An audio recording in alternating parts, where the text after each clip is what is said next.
Selon les experts de l'ONU, Thomas Lubanga et Kawapanga seraient maintenant installés en Ouganda. Leur rôle, recruter des jeunes à travers des milices Zaïre et Mapi à partir de l'Ituri pour le centre de formation du M23 à Tchanzu. Ces deux leaders commanderaient la structuration de ces mouvements en Ouganda. Les révélations faites par les experts de l'ONU laissent beaucoup déjà perplexes. Ces grandes révélations, nous devons les prendre en compte. Je crois qu'il y avait un groupe d'autodéfense et ce n'est plus maintenant le cas. La forme semble changer. Ça devait maintenant un groupe créé dans le but de combattre notre pays. Nous devons tous être alertés. Les partisans de Thomas Lubanga et de Kawapanga continuent de rejeter les observations faites sur les activités de leurs leaders depuis plusieurs mois par les renseignements militaires congolais. Ils interprètent le départ de ces deux hommes en exil comme une façon de se protéger contre les menaces de mort de la part des autorités de l'état de siège en vigueur et non comme une quelconque collaboration avec les rebelles du M23.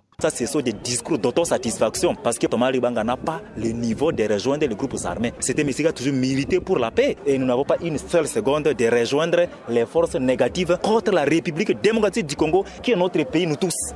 L'armée quant à elle dit regretter la position prise par ces deux anciens chefs de guerre contre la République. On conscientisait ses compatriotes de revenir à la raison. Ils ne peuvent pas s'associer aux ennemis pour venir détruire la province parce qu'ils devraient mériter un autre statut. Tous les jeunes doivent à ces moments ici s'associer à la patrie et de ne pas vouloir s'associer à l'ennemi. Thomas Lubanga a été condamné en 2012 à 14 ans de prison pour recrutement d'enfants soldats avant d'être libéré en 2020. Kawapanga a été condamné, lui, à 9 ans de servitude pénale pour, entre autres, participation à un mouvement insurrectionnel et crimes de guerre par la justice congolaise. Les deux hommes ont ensuite fait leur entrée en politique.